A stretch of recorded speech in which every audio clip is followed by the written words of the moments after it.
So this is the pattern of the high desert. It dumps inches to several feet of snow on you and then proceeds to be really warm and melt all the snow off. So we got that huge snowstorm last week. Beautiful, we loved it. And now we're in 40s and 50-degree weather, which is amazing. I love it. But it's all melted and our whole yard is just a mud puddle, which is so fun for the kids, obviously. But I'm just slogging around. My goal is to get this roof like done today or tomorrow. It'd be cool if I got it done today and then painted tomorrow. And then I think we're gonna have more rain or snow the next day. So it'd be cool to have that all done before the rain. We'll see what we can get done, what my pregnant body can handle. When we wake, hear the birds and see the sun. Side by side, our fears are done.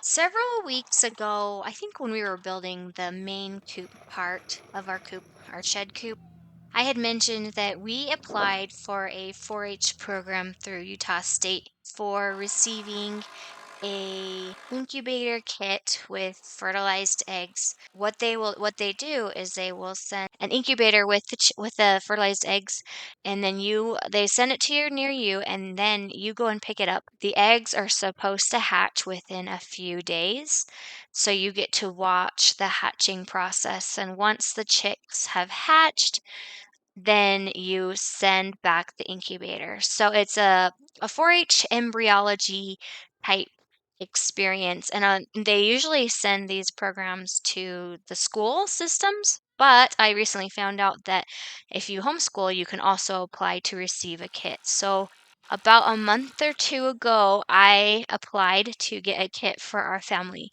And I received an email several weeks ago stating that we were accepted into the program, and we were able to see which group or sort of wave of when they would send the incubator kits. So it started.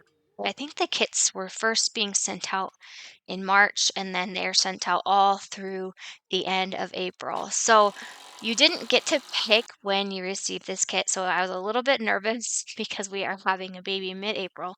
But our family ended up getting picked in the very last group, and so we will be at the end of April, which will be perfect because my husband will be home for paternity leave. We won't be waiting for a baby to come, so it will be perfect for us to receive incubator chicks at that time.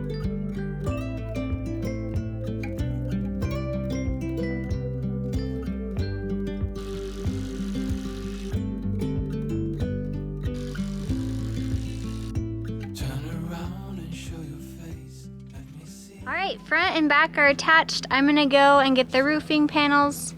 I might pre-cut them and then put them up, or I might put them up and then cut them while they're up. I forgot how long they are, so if they're really long, I'll probably pre-cut them. That would be exciting. I'm still trying to decide if I want to put like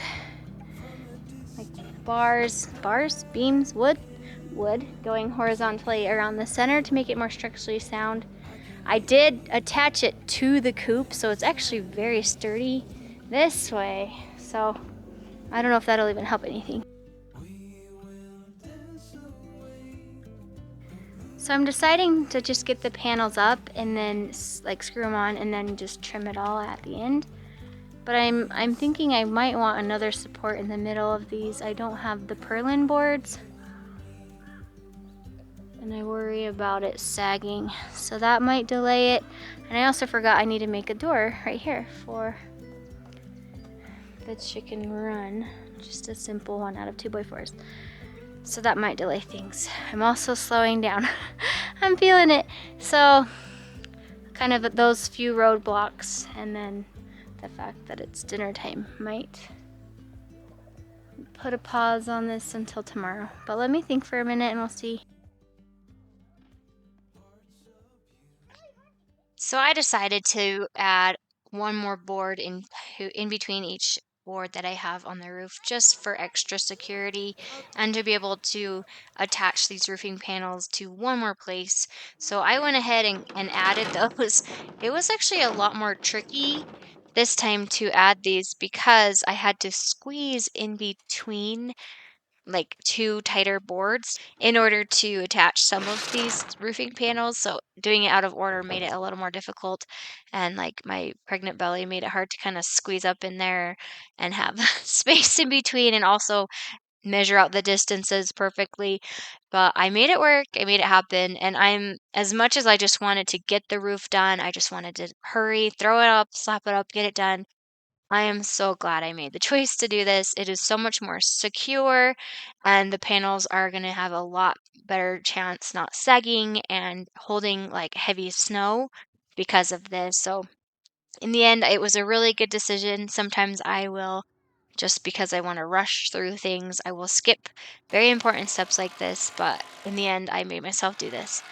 Though, one problem I did have was it started to get a little bit dark once I was getting the panels attached, and I didn't notice which side was supposed to be up for the panels. So as I was as I was putting up the panels and starting to attach them, I actually put them on upside down, and I got them all drilled in. And so, when you've put holes in it, you can't flip it over because the holes won't line up. And then if you take out the screws and then have all these holes in your roof, it will no longer be very dry. So in the end, it wasn't the perfect scenario, which is kind of what happens sometimes when I build things, and but it's okay. I don't think it's going to be that big of a deal. Anyway, going back to receiving this incubator kit with the chicks, when you sign up, you are responsible for figuring out what to do with the chicks afterwards. And so that has become now a deadline for us. So end of April has become kind of the deadline when we will be getting chicks. Because it will be a little bit warmer, we might be able to just have them be brooded, do a brooder out in our coop at that time. I've talked a lot about how it's been really nice to have this chicken coop build without any major deadlines. We don't have to rush anything, but now there is a deadline, so we do need to make sure we're on track to finish then.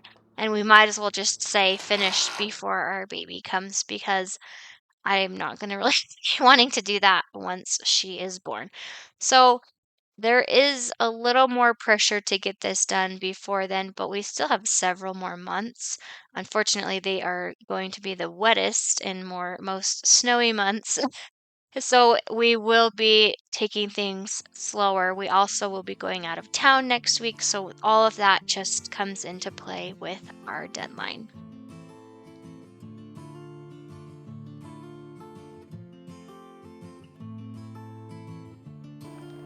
So I got all the roofing panels on and attached on the front, and I just went ahead and lined it up with the coop. And then I still need to trim the back and the side and then attach it all on the back. So I'm just gonna keep going until I get too cold.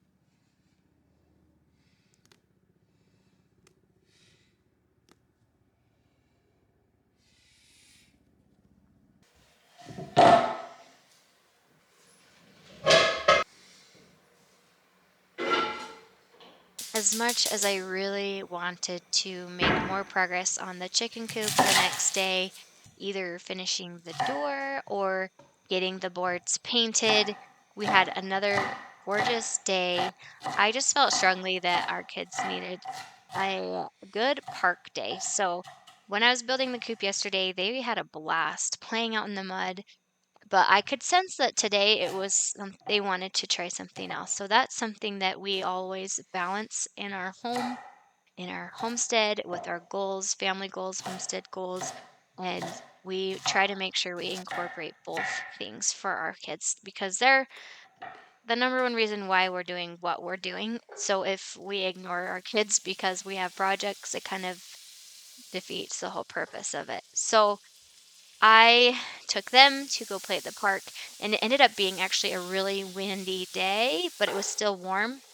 The problem was I had not actually secured the back of the roofing panels yet. I was going to trim them and then secure them because my arm wouldn't reach, but the wind was blowing the panels up a little bit and starting to bend them. And I got a message from our neighbor who's so sweet. She was saying some told us that she texted me saying that our panels were starting to get blown around and bent, and so I sent a text to Nate quick while he was at work asking him if he could go and just reach his arm over and secure those. His arm is way longer than my arm.